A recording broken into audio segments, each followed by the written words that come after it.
Born on October 4th, 1994, in Texarkana, Arkansas, Bryce Andrew Mitchell's life looked like it was going to be that of a typical middle American boy. However, from the start, Bryce was destined to be a fighter. Growing up in Cabot, Arkansas, which was home to about 27,000 people, Bryce's life began pretty normal. Bryce was mainly raised by his mother and grandparents, as his father abandoned the family before he was born. Bryce believes that not having a father helped him become a man long before most boys do. Bryce says he built strong work ethic as a young boy by spending hours hauling hay, splitting wood, and feeding animals, something that became a foundation for his fighting career. Bryce first started showing signs of being a natural fighter during his youth basketball games. He was known as the enforcer on his team, whose main role was to be physical with the other team. On one occasion, around the age of 11, Bryce broke an opponent's nose in the first quarter of a basketball game. While he technically wasn't the one who caused the foul, Bryce said it was a moment that he realized that basketball wasn't for him. Bryce's mom decided to find him a more fitting outlet for his aggression. She signed him up for karate, and little did Bryce or his mom know how intense and formative his experience at this dojo, run by a man named Mr. O'Connor, would be. Mr. O'Connor wasn't your average sensei. He ran a tough, almost psychopathic dojo near Cabot, Arkansas. And what separated him from most other dojos is that he required his students, many of whom were under the age of 15 years old, to spar at the end of each class. In Mr. O'Connor's world, anything went, which meant that punches and kicks to the head were allowed, and Bryce regularly found himself paired up against much larger kids.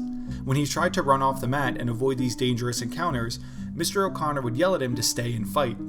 And Bryce did just that. He stayed, and it toughened him. These harsh lessons stuck with him and began to shape his fighting mentality. Before long, Bryce started beating many of the older kids at the dojo, and Mr. O'Connor saw this and decided it was time for Bryce to compete in his first tournament. So Bryce and his mom drove an hour away for what would be the first martial arts competition, and it didn't go as planned. After arriving at the venue, Bryce spent about 45 minutes warming up. He jogged around, soaking up the energy of the crowd and the fighters. This was bigger than anything he'd been a part of before. He felt the excitement building.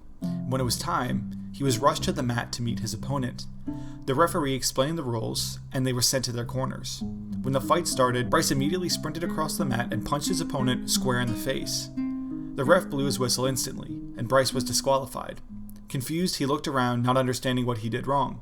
He'd sparred with punches to the head for months, and it never crossed his mind that this tournament had different rules. No one, including Mr. O'Connor, had told him. Bryce and his mom were asked to leave the tournament, and on their way out, a supporter watching the event shouted, "You gotta get that kid into boxing." Though disqualified, Bryce left feeling more and more excited. The rush that he experienced only deepened his passion for fighting. Looking to continue his journey, Bryce joined a nearby MMA gym. However, this was no ordinary gym. Bryce describes this instructor as 100% on crack. It was chaotic and brutal, but Bryce saw it as another challenge. Here, he began to learn all martial arts forms. The instructor often sparred with the students, but due to his drug use, he never seemed to get tired.